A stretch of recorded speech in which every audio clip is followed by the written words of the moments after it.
Bacaan kita Markus 10 ayat 32 sampai 34 akan mengantar kita untuk memahami penghayatan kita dalam memaknai minggu-minggu kesengsaraan Kristus.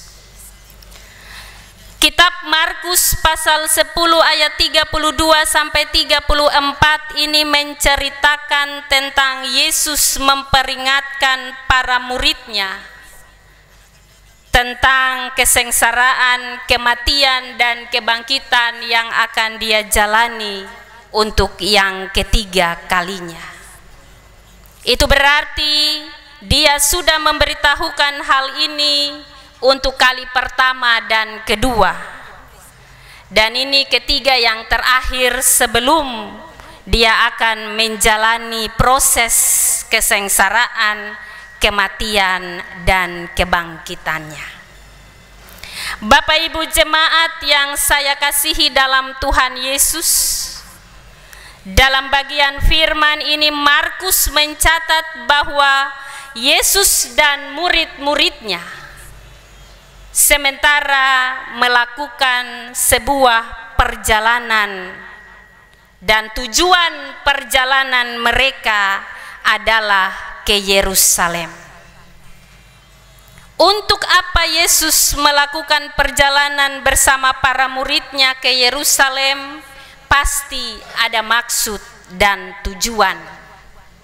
Maka dari itu mereka melakukan perjalanan ke sana. Dan dalam perjalanan itu Yesus yang memimpin di depan.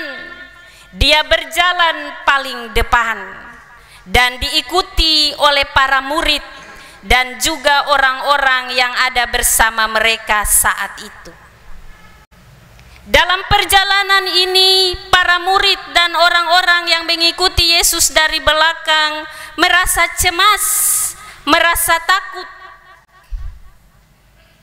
Apa dasar kecemasan dan ketakutan mereka?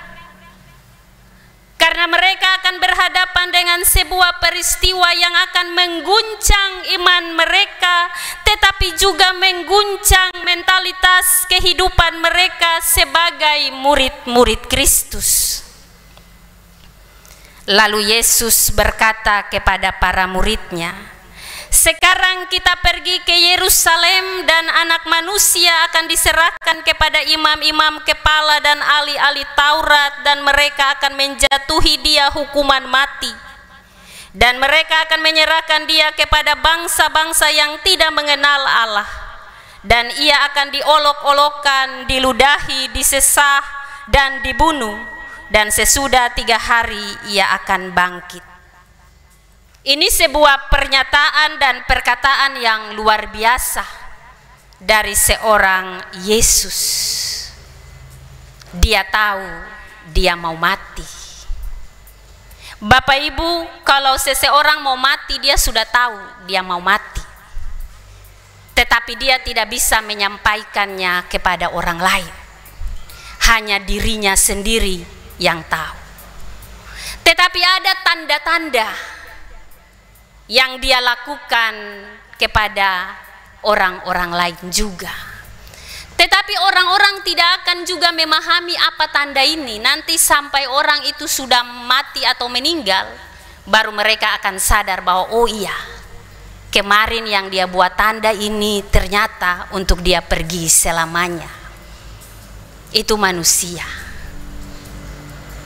Tetapi berbeda dengan Yesus. Yesus tahu kematiannya, dan dengan berani dia mengatakan sampai 3 kali kepada para muridnya, bahkan ada orang-orang bersama saat itu, bahwa dia akan disiksa, diludahi, diolok-olok, dia akan dibunuh, digantungkan di kayu salib. Dia tahu bahwa dia akan menjalani peristiwa itu semuanya. Dia sadar dan dia sangat paham bahwa dia sedang berjalan menuju kematiannya, menuju penderitaannya yang akan dia alami. Dia sudah tahu. Dan Yerusalem menjadi tempat di mana dia akan dijatuhi hukuman mati, Dia bahkan tahu tempat di mana dia akan digantungkan di kayu salib.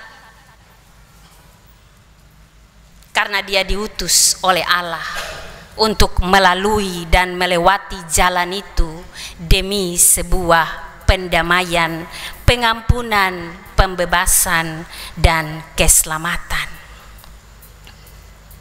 Tetapi ketika dia sudah tahu banyak hal dalam penderitaan yang akan dia hadapi, apakah dia ambil jalan lain untuk mundur? Tidak, Bapak Ibu. Kita kalau tahu kita mau mati di depan, tidak mungkin kita jalan melangkah ke sana. Karena nanti mati, pasti mati.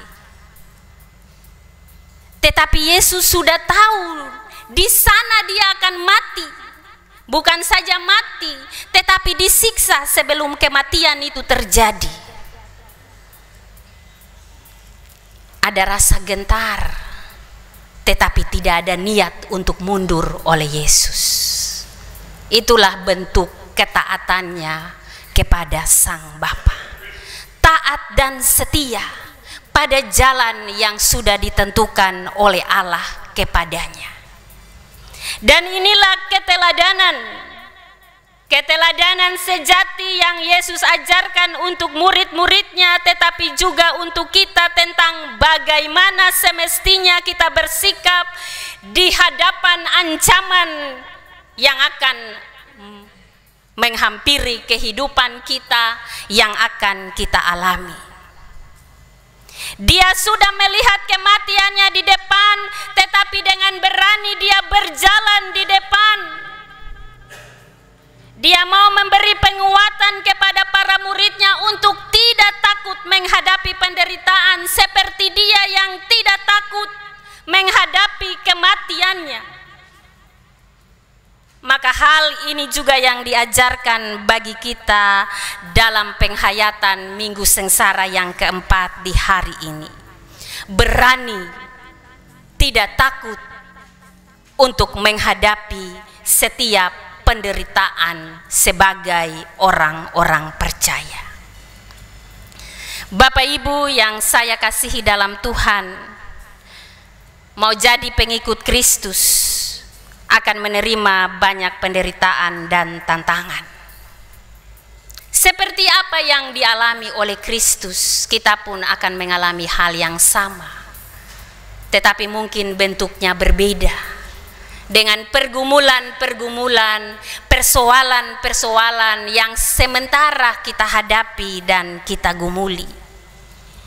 Tetapi satu hal yang Yesus mau sampaikan bagi kita lewat bagian firman ini, bahwa dia sudah melewatinya dan dia sudah memenangkannya bagi kita. Dia berkuasa di atas penderitaan, bahkan dia berkuasa di atas maut. Karena itu dia mau mengajarkan kita untuk tetap bertahan di tengah penderitaan. Sebab dia berjalan di depan kita untuk memberi jalan keluar dari setiap penderitaan kita. Dia berjalan di depan untuk menunjukkan jalan yang tepat yang harus kita tempuh bersama dengan dia. Maka hanya satu hal yang perlu kita lakukan adalah mempercayakan seluruh totalitas kehidupan kita kepadanya. Sebab dia mampu untuk mengalahkan semua masalah yang kita hadapi. Kita harus beriman kepada Kristus. Jangan takut kalau saudara dibenci. Jangan takut kalau saudara dimusuhi. Jangan takut kalau saudara terluka.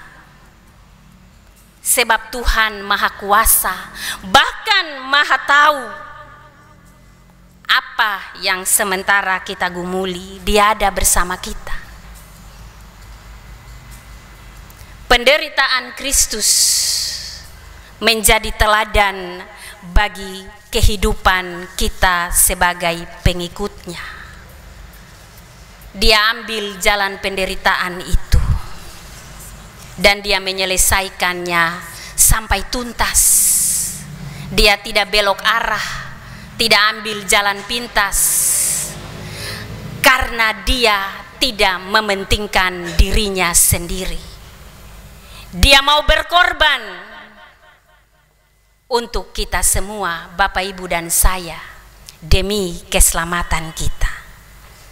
Maka lewat bagian firman ini, kita mau diajarkan untuk belajar taat pada setiap proses yang sementara Tuhan izinkan untuk kita. Hari ini Bapak Ibu ada yang sementara menderita, sementara bergumul dengan penyakit yang berat, yang berkepanjangan, yang tidak kunjung-kunjung sembuh, sementara bergumul dengan persoalan di tengah keluarga dan rumah tangga antara suami dan istri, orang tua dan anak-anak, saudara basudara, sementara bergumul dengan pelayanan-pelayanan yang membuat kita dibenci, dimusuhi, bahkan dilukai. Jangan takut, itu salib kita, dan salib kita berbeda-beda. Tuhan izinkan untuk kita berjalan di jalan Via Dolorosa itu. Tetapi di ujung jalan itu akan ada sukacita, kebahagiaan, dan kemenangan seperti yang dialami oleh Kristus jika kita belajar taat, belajar setia pada apa yang sementara Tuhan kehendaki untuk kita gumuli. Jangan jadi pengecut. Jangan cuci tangan seperti Pilatus. Jangan takut. Ketika kita melakukan hal yang benar, maka Tuhan yang benar ada di pihak kita. Tidak ada seorang pun yang akan sanggup melawan kita. Itu firman Tuhan katakan. Karena Kristus melakukan yang benar bagi dunia, bagi manusia, bagi Bapak, Ibu, dan saya, maka hari ini kita ada. Hari ini kita hidup. Hari ini kita boleh bangga dan bermegah, tetapi jangan lupa bahwa yang kita miliki di hari ini hanya karena anugerah dan kasih karunia dari Allah di dalam Kristus. Karena itu jangan kita sombong tentang hidup yang sementara kita miliki. Kita harus ingat bahwa kita ini debu, tidak punya nilai, tetapi diberi nilai oleh Kristus lewat kematian dan kebangkitannya. Maka kerendahan hati yang diteladankan oleh Kristus itu menjadi ajaran penting bagi kita sebagai murid-muridnya untuk menjalani hidup ini dengan kerendahan hati. Dalam keluarga kita, dalam pelayanan kita, dalam pekerjaan kita, taat, setia, rendah hati, maka kita akan memiliki apa yang menjadi tujuan Tuhan untuk kehidupan kita di dunia ini. Karena kecenderungan manusia dengan kekuatannya, dengan keangkuhannya ada pada titik kesombongan yang terkadang membawa dia pada kehancuran. Sehingga di penghayatan Minggu Sengsara ini kita kembali diingatkan bahwa kesengsaraan Kristus bukan hal yang gampang. Lalu penghayatan kita tanpa makna. Sehingga selesai 7 minggu sengsara ini kita tidak punya sesuatu yang harus kita banggakan dalam iman. Tetapi ini proses untuk kita belajar berjalan bersama Tuhan dan memahami kehendaknya di dalam hidup ini. Maka melalui firman ini kita diajarkan sebagai pengikut Kristus untuk tetap setia, hilangkan keraguan dan kecemasan dalam menyatakan sikap untuk melangkah bersama Kristus dalam hidup ini. Penyerahan diri yang total kepada Allah, merupakan cara untuk kita memperoleh ketenangan dan keteduhan jiwa. Sebab hati yang tenang akan mengantar kita untuk siap menerima setiap konsekuensi yang akan kita terima dalam pergumulan kehidupan ini, walaupun kenyataannya sangat menyakitkan. Kita harus ingat bahwa kita punya Tuhan yang lebih berkuasa di atas penderitaan, di atas pergumulan hidup. Maka Dia juga yang akan terus ada bersama dengan kita. Di hari ini kita juga diajak oleh firman Tuhan untuk tidak hidup sendiri seperti Kristus yang tidak hidup untuk dirinya saja, tetapi juga melihat kepentingan orang lain, bersolidar bersama kehidupan kita yang berdosa dan mengangkat kita dari keberdosaan itu. Maka kita diminta untuk berbagi dan berkorban bagi mereka yang membutuhkan pertolongan kita dalam ketulusan dan dalam keikhlasan. Jangan katong kase lalu babangke, jangan katong subikin par orang lain lalu katong cerita par orang lain, saya subikin ini par dia, saya subikin itu par dia, bahkan saya subikin ini par Tuhan. Berbagi dan berkorban dalam ketulusan dan keikhlasan. Yesus saja kasih nyawa, tidak buat perhitungan dengan kita. Apalagi kita yang cuma kasih atas pemberiannya bagi kita, lalu bale babangke carita kiri kanan, pamer sini sana, makam puji. Ingatan Bapak Ibu, yang katong miliki semua datang dari Tuhan. Maka pengorbanannya, kerelaannya, ketulusannya dengan menyerahkan tubuh dan nyawa tidak dapat kita balas. Maka Dia mengajarkan kita untuk memberi dengan ketulusan, bukan untuk kepentingan diri, bukan untuk makam puji, tapi untuk Tuhan dipuji dan dipermuliakan. Di hari ini kita mensyukuri hari ulang tahun Gereja Protestan di Indonesia yang disebut GPIAM,